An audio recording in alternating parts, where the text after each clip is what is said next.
こんにちは、りえぽです。私は今、門司港に来ております。九州鉄道記念館っていうのがこの近くにあるって聞いてたんだけど、さっきその辺の地元民のおばあちゃんに聞こうとしたら、知らないって言って走って逃げられてしまいました。あまりにも血走った目で尋ねてたのかもしれないですね。おー、着いた。鉄道記念館です。門司港駅から徒歩7分ぐらいの距離にある鉄道記念館。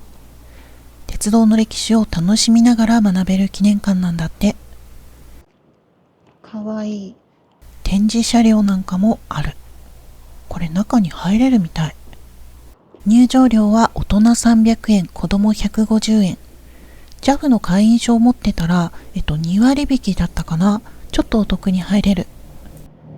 かっこいいな。これって SL だよね。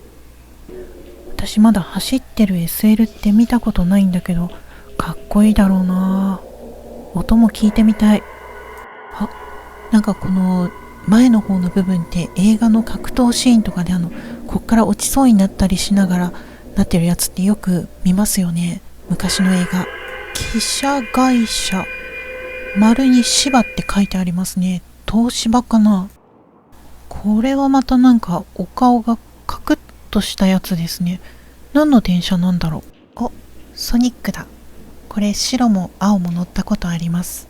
これはなんか観光列車っぽい佇まいですね。あれみたい、昔のレトロバスみたいな感じのフォルム。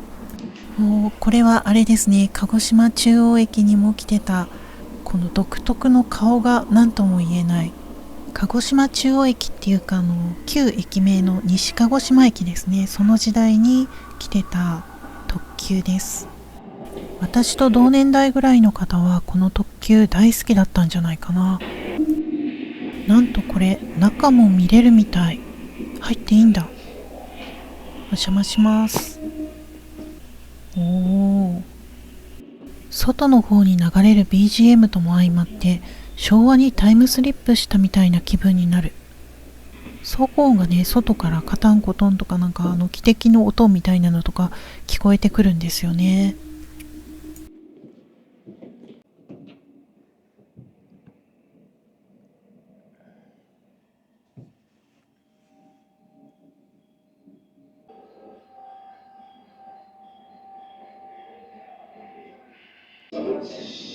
こちらは世界初の寝台特急となった月光っていう車両みたい。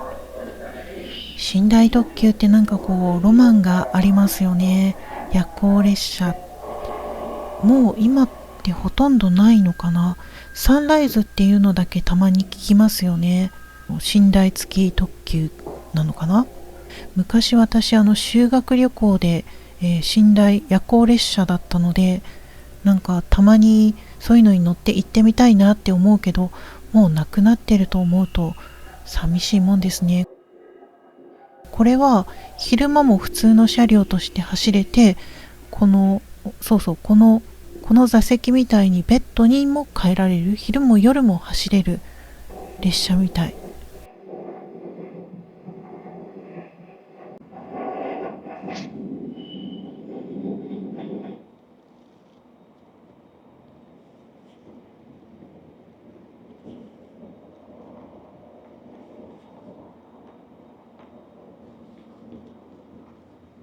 おー、かっこいいなあ。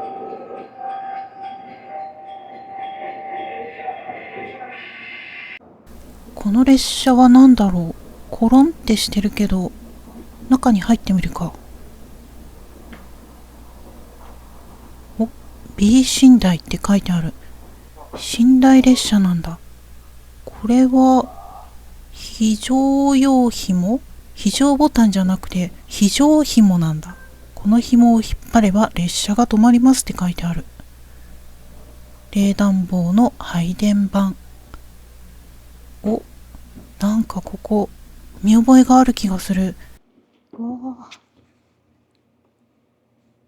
修学旅行で乗ったやつみたい。修学旅行ってこういうのに乗った確かこういうのに乗った気がする。なんか見覚えがありますね。このはしごとか。懐かしい。もうこういう列車って走らないんですかね。なんかみんなでこうやって上と下の段になっておしゃべりして旅行するの楽しかった記憶。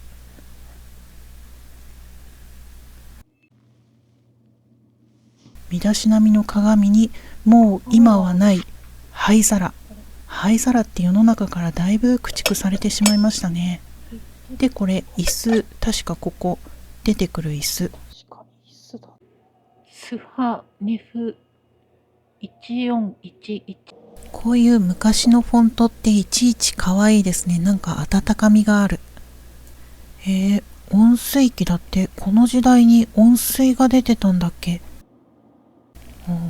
私よりちょっと先輩みたい。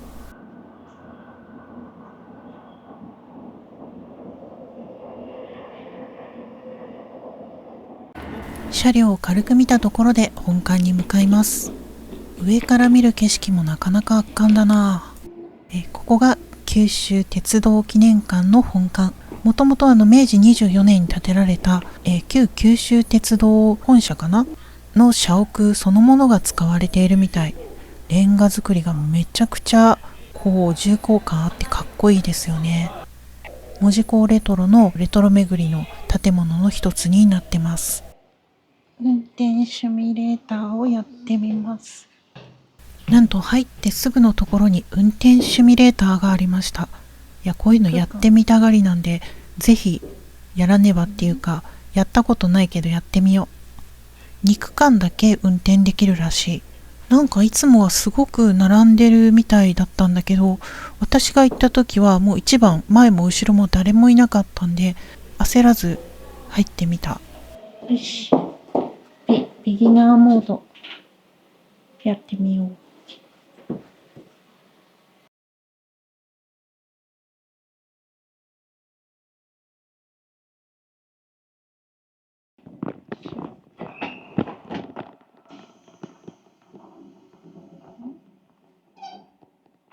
まもなく速度制限区間があります。速度に注意してください。ブレーキを緩めてマスコンハンドルを手前に引いて加速しましょう。ブレーキを緩めてマスコンハンドルを手前に引いて加速しましょう。もうね、走り出しから全然わからなかった。私電車で GO もやったことないんですよね。なんかこのマスコンハンドルっていうのを動かすらしい。動き出した。いいのかなこれで。動き出したはいいけど、この後これをどうしたらいいのか。ここでね、図解が出てくるんだけど、こう多方向に注意を向けるの苦手なタイプの人には、この指示を見ながら、前を見ながら、スピードを見ながらっていうのがなかなかできないと思う。私だけかな。次は八幡です。これ目の前に流れる景色めちゃリアルだなと思ってたら、実際の路線風景が流れているらしい。で、これ運転席もめちゃめちゃリアル。本当に運転席に座ってるみたい。私みたいな運転手がいたらめちゃヤバですね。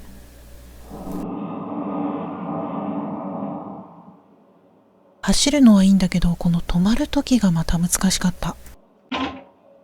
降り口が右側です。開きドアと回し物にご注意ください。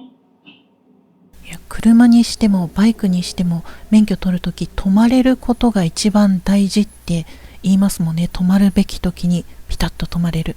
ブレーキを緩めマスコンハンドルを手前に引いて停止位置まで進んでください。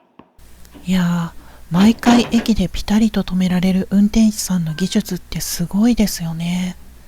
今飛行機とかもオートパイロットがあるから、もしかしたら電車とかもそういうのがあるのかもしれないんだけど、それにしても基本の技術ありきですもんね。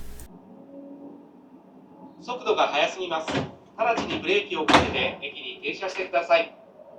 停止位置を行き過ぎたので非常ブレーキが動作しました。私が運転手だったらこの駅で多分交代だな。気を取り直して次の駅でリベンジするか。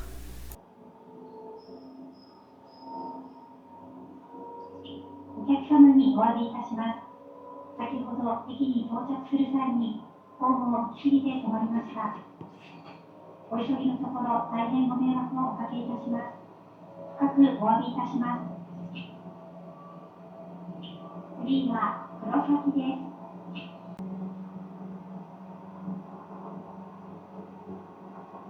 す。位置を行き過ぎたので非常ブレーキが動作しました。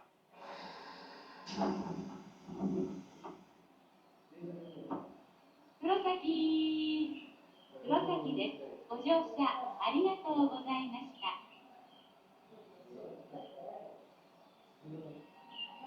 た。いやー、ビギナーモードで0点。本日は九州鉄道記念館にお越しいただきまして誠にありがとうございます。まもなく運転シミュレーターを終えて1階をうろうろしてたら、なんか気になるものが。 JR 九州メダル？何これ？列車の刻印をしたメダルが買えるのか。あ、なんだこれ、ガチャもある。ちょっと大人が欲しくなる系のガチャなんじゃないかなこれ。鉄道ガチャだらけ。その中で特に気になったのがこれ。あとこのプリクラ写真を撮る機械が鉄道の写真と一緒に自分がフレームの中に入れるやつが撮れるんだって。めちゃめちゃ気になるんだけど。ダウンロードデータ付きは700円。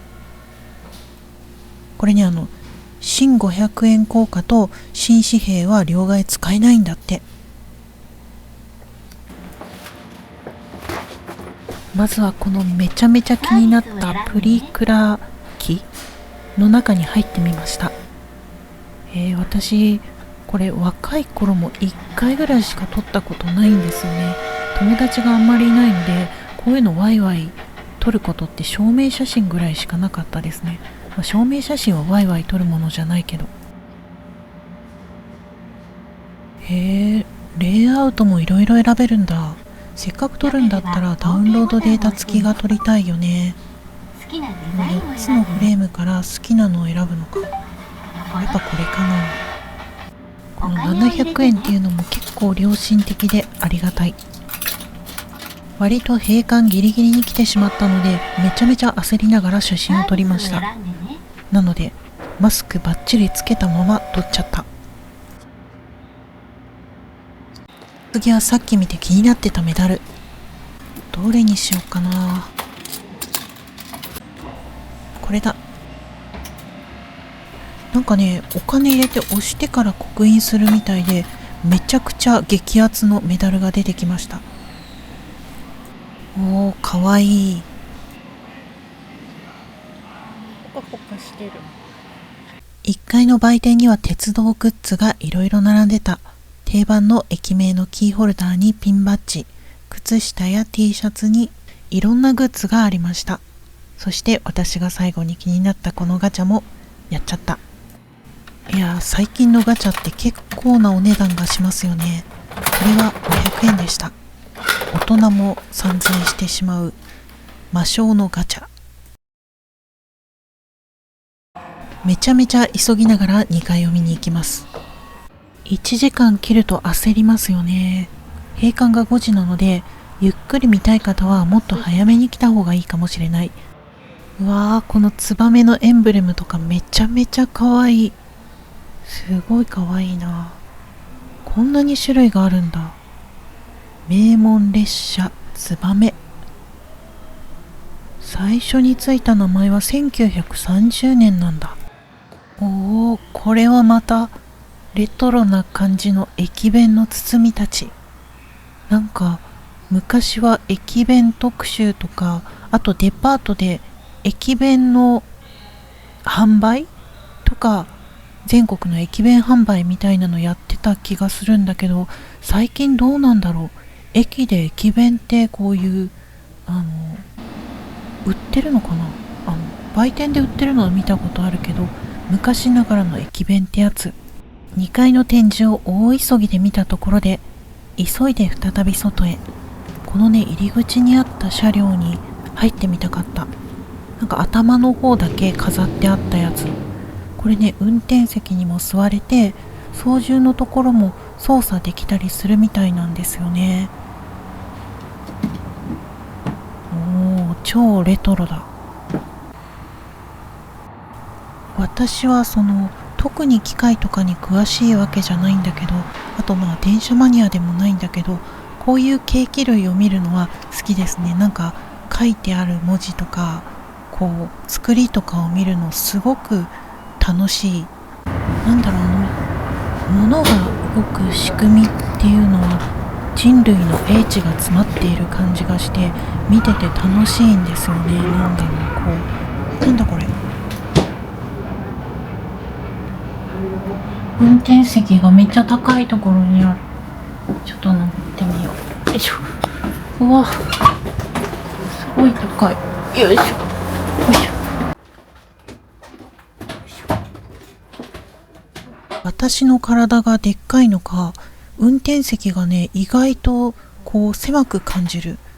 昔の運転手さんが小柄だったのかな、それとも私がでかすぎるのかな。何にしてもこの運転席っていろんなものがぎっしり詰まってる感じがする。足元の方にも。で、なんでこんな高いところに運転席があるのかなと思ったら、昔は今よりも踏切の事故とかが多かったり、トラックと衝突するところもあったりして、安全のために高いところに運転席があったんだって。そうなんだ。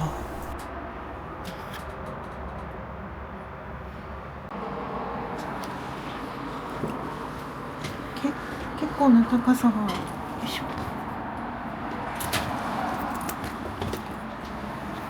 いやー、楽しかったなー。っていうか、もっとゆっくり見れる時間に来ればよかった。というわけで、栄町銀天街の前にやってきました。昭和レトロな雰囲気の漂う商店街。なんかこの角にあるお店、フグの絵が描いてありますね。梅園？フグもなかってなんだ？フグが入ってるの？どんな味なんだ？なんか形がフグでした。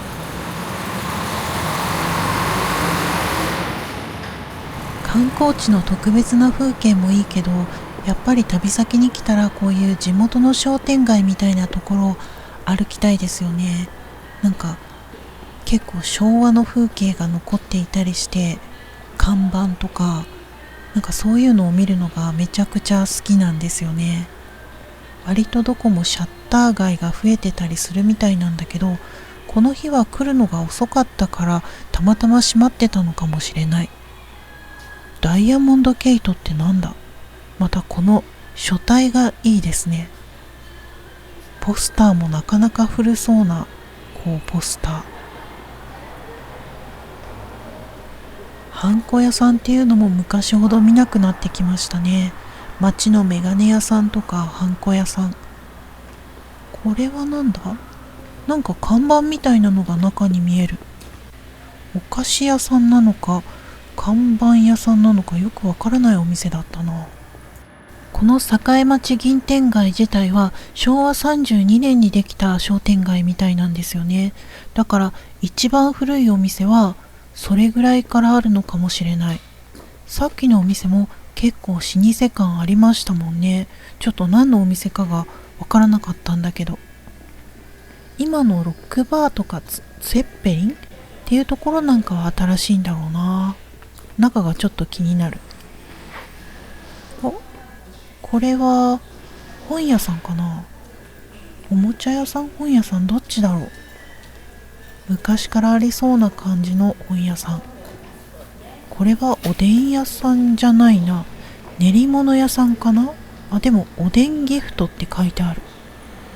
靴屋さんに、これは海鮮パフェ。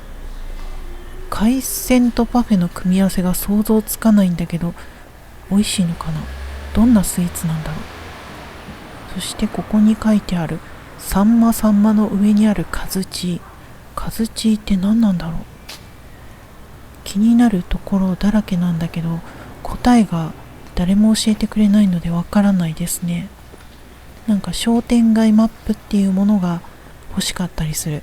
観光マップの他に地元の商店街マップ。これ玉寿司っていうのか、お寿司屋さんもあるんだ。へえ、これは活魚白浜ふぐ刺し。フグのお店なのかな。いろんなお店があるんですね。昔ながらのなんか佇まいの駄菓子屋さん、おもちゃ屋さん、なんだろう。子供たちが集まってますね。なんか微笑ましい。そうこうしているうちに栄町銀天街を抜けて港に戻ってきました。なんかこうノスタルジックな佇まい。まさにこれがノスタルジックですね。噛んじゃった。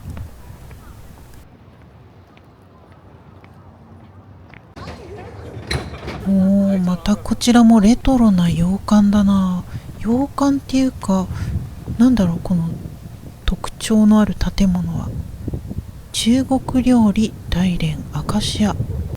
中華料理のお店なんだ。入ってみようかな。お腹も空いてきたし。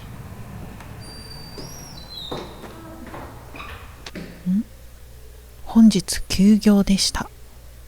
ランチもお手頃で美味しそうな感じ。残念。これもまだ見たことない建物な気がする。旧門司税関庁舎。税関ですらおしゃれですね。そういえばまだお土産屋さんとか見てなかったな。ちょっと覗いてみようかな。焼きカレーか。チャンラーってなんだろう。チャンラーって書いてあるんだけど。バナナマン。みんななんかここで写真撮ってますよね。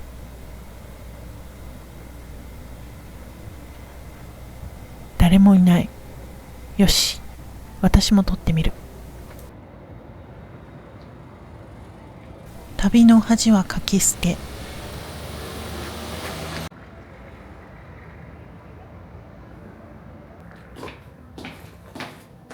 へえ、フグの素揚げみたいなのが乗ってる焼きカレーがあるんだ。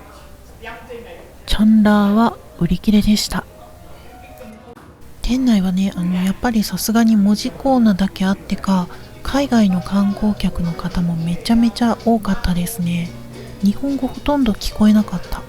これは小倉で食べたことがあるぬか炊きってやつですね。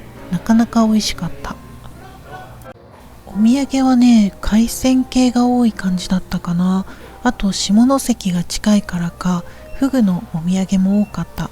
これフグのアヒージョとか、あとなんだろう、これ干物みたいなやつとか、おつまみ系ね。あとこのフグのおせんべい、これめちゃめちゃ気になったんだけど買い忘れてしまった。あとこのやみつきお土産服、ポリポリ止まらない、なんかね、豆菓子みたいだった。あとご当地カップヌードル、これちょっとしたお土産に良さそうですよね。というわけで、なんだかんだお土産を見たところで昼からお腹ペッコペコなんで、晩ご飯そろそろ食べたいと思います。これ有名なところなんですよね。ブルーウィング門司。1日に何回か跳ね橋が上がるんだって。ここその跳ね上がる風景がすごいから、みんな写真撮ってるらしい。すぐね、目の前のホテルに泊まるんで、明日とか今日はもう跳ね上がる時間終わっちゃってそうなんで、明日見てみようかな、朝とか。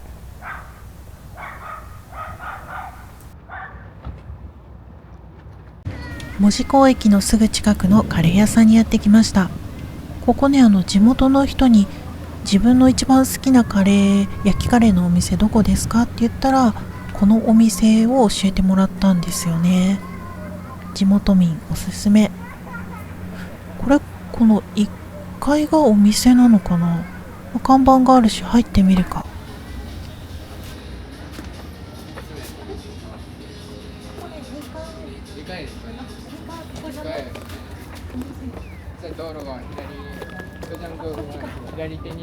ここね、1階かと思いきや横の方を回って2階に上がる階段があるみたい。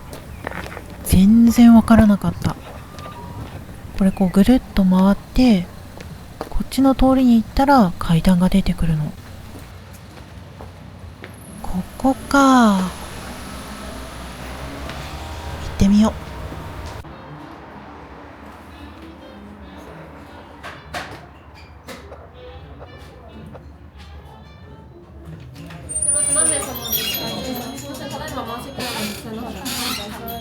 満席でした。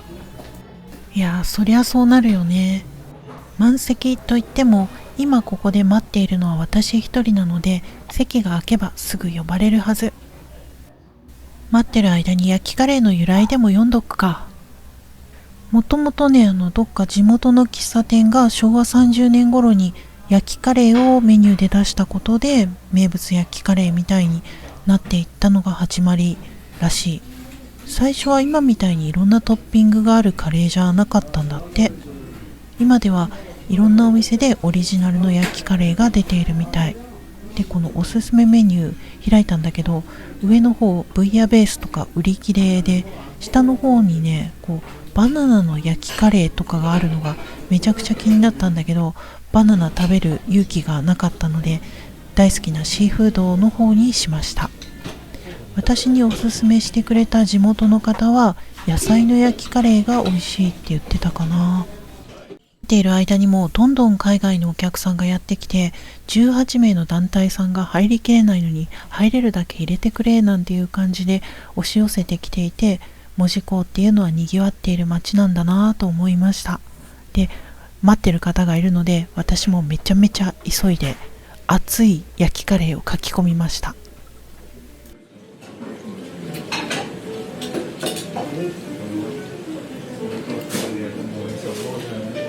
最後まで動画見てくれてありがとうございました。それではまた次の動画でお会いしましょう。バイバイ。